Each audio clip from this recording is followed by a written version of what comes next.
Hi, this is Tutor Nick P, and this is verb phrase 141. The verb phrase today is to clam up. Okay, let's take a look at the note here. If someone clams up, he or she suddenly stops talking and refuses to speak anymore. Okay, let's look at the note here. This phrase alludes to, again, it suggests, it comes from, to the way a clam will close its shell tightly and keep it sealed, especially for protection. Yeah, so if you've ever seen a clam and they close that shell really tight, and you'd practically need a tool in order to break it or get it open.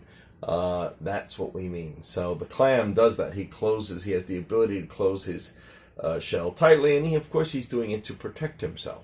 I guess in the same way, you don't want to say something because maybe the thing you say may hurt you or harm you.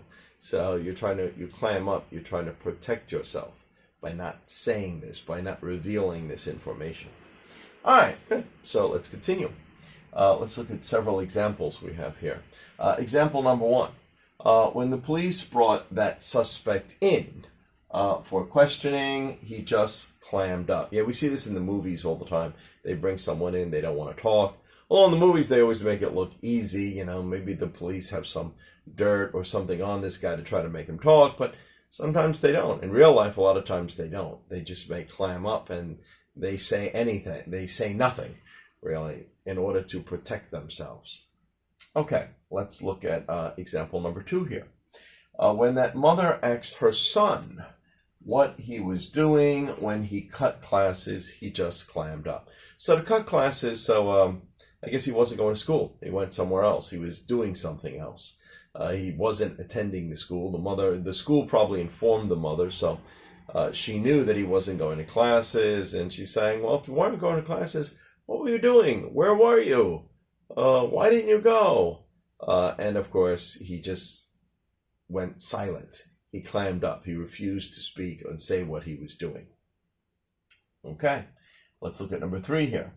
When they questioned that politician about his scandal, he clammed up and made an excuse to leave. So clammed up, he just stopped. In this case, he's not completely not talking at all. He just refused to answer the question.